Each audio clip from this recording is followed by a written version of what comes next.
Iván, bienvenido, ¿cómo estamos? ¿Qué tal? ¿Cómo estás? Buenas Paulina? noches. Gracias por la invitación. Bueno, ¿muy por detrás de la inflación o no tanto?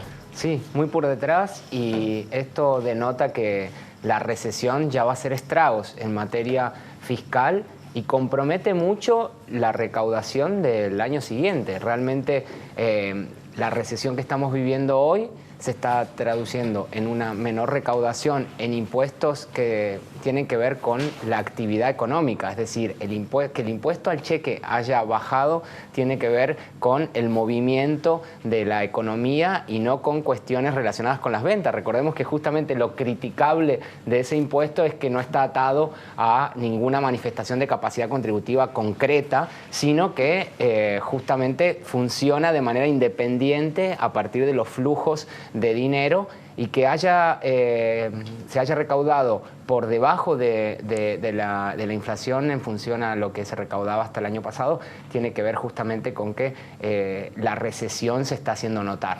O sea que esta recaudación es fruto o hija de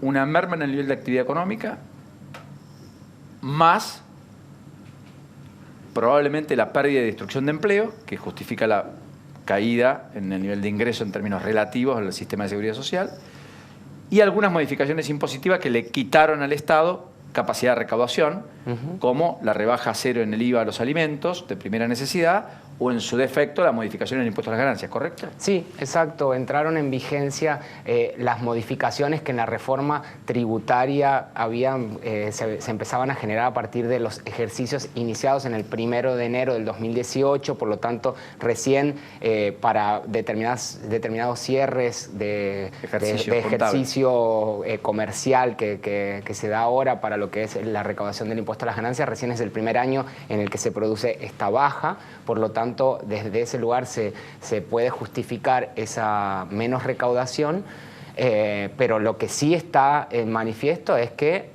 la recesión se está notando. Esta falta de crecimiento que uno dice no vamos a crecer, se traduce en menor actividad y en menor recaudación de impuestos. Y esto compromete mucho a lo que tiene que ver con el próximo año y al nuevo mandato, ya sea si es reelecto el presidente Macri o del nuevo presidente, ¿no? Porque claramente las ventas y los ingresos que no se registran hoy va a ser justamente recaudación menor futura en función al impuesto a las ganancias que se pague el año que viene, y teniendo en cuenta nuestro sistema que justamente se cobra por anticipado gran parte de los impuestos vía retenciones y anticipos. A eso iba, Iván, porque pensando en el mediano plazo, ¿entendés que la estructura hay que modificarla? En algún momento hay que discutir una reforma integral tributaria, lo hemos hablado en más de una oportunidad con vos acá. Eso está pendiente en la Argentina. Pero al mismo tiempo hoy la estructura con la que cuenta el próximo presidente o el mismísimo Macri si es reelecto, es una estructura que le va a obligar al próximo presidente a revisar cómo generar más recursos para poder financiar un gasto que va a ser creciente y en ningún caso va a bajar, ¿o me equivoco?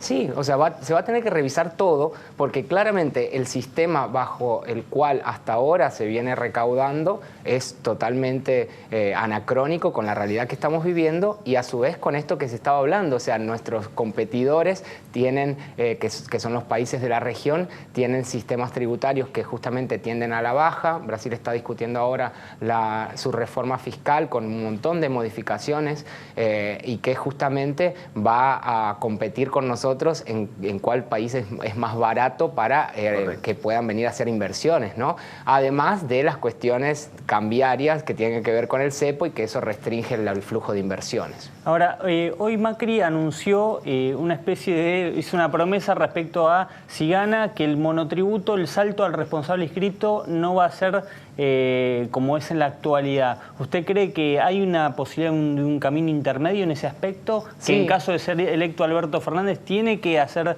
eje ahí para que se pague más monotributo, que la gente evada menos. Sí, el monotributo es un gran tema de discusión.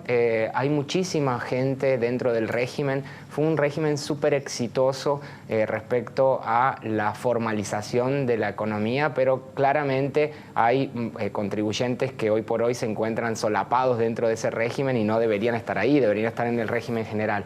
Realmente el salto entre monotributo y el contribuyente del régimen general es demasiado alto, por lo tanto se produce esto que se conoce, digamos, como el enanismo fiscal, porque la gente subvalúa sus ventas para no pasarse al régimen, y esto hace que se produzcan realmente un montón de atropellos, incluso del propio fisco, porque en la búsqueda de que cada uno esté bien categorizado, incluso se producen atropellos en el sentido de que se presumen que en función a tu calidad de vida no podés ser monotributista. Claro. Realmente está totalmente desvirtuado. Hay mucha especulación, porque imagínense que una empresa que se deduce el pago a un monotributista se ahorra el 35% de ese pago, claro, y el monotributista termina pagando en razón al 8% de lo que está facturando. Por lo tanto, nada, ahí se produce como un pequeño paraíso fiscal interno, lo llamo yo, dentro del monotributo, y que debe ser revisado. Pero más allá de eso,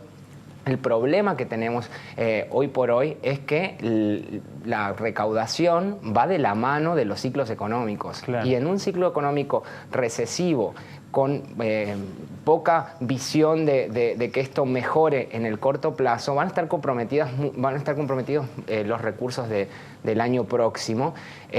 Y claramente yo creo que más allá de la baja de impuestos, que se tiene que discutir, o sea, es algo que ya no soporta mayor espera.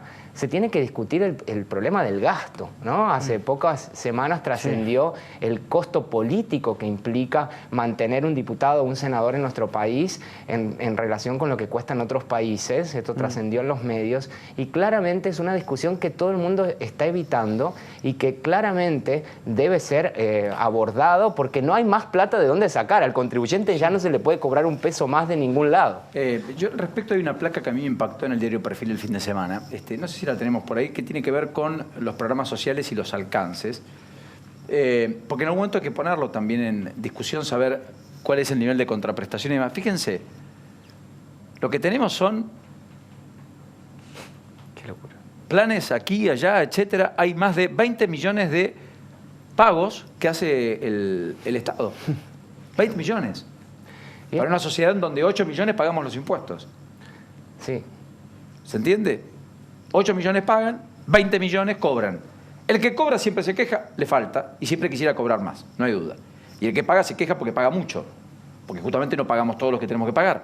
No, esto es una locura y no se puede mantener en el tiempo. Yo ayer, en la promesa del día de ayer, de campaña de Macri y Pichetto en la pyme de Quilmes, leí, o quizás es mi intención, digamos, es mi deseo, que en esto de poder bajar las contribuciones para los nuevos empleos, sí, de alguna manera retomar el tema de los planes sociales y esta gente que cobra planes sin trabajar. Y me hizo acordar mucho a lo que fue el plan Empalme, que en algún momento se intentó implementar. En el gobierno de Cristina Fernández de Kirchner. No, fue del Macri al principio, y de hecho creo que está vigente, en el cual vos, por contratar a alguien que es beneficiario de un plan, no vas a contribuir con las... 1 o 2 años. Exacto. Y este tipo de discusiones se tiene que dar, pero en serio. Yo creo que todos los ensayos que hizo el macrismo en reforma fiscal, en este plan Empalme, que de alguna forma eran como cartas de intención que no terminaron generando efectos, claramente son parte hoy del problema que estamos teniendo y parte de la discusión de mañana. No son temas que no se hayan visto, pero no se hizo nada al respecto, y hoy por hoy tenemos ese quiero aprovechar, pero entenderás los tiempos de la tele. Sí. Simplemente una pregunta. Técnicamente la Corte resolvió un aspecto que es de su competencia hoy, cuando dice que la Nación puede hacer lo que quiera, pero sin afectar los recursos de las provincias, ¿o se extralimitó, como dijo Carrió, y un sector del gobierno?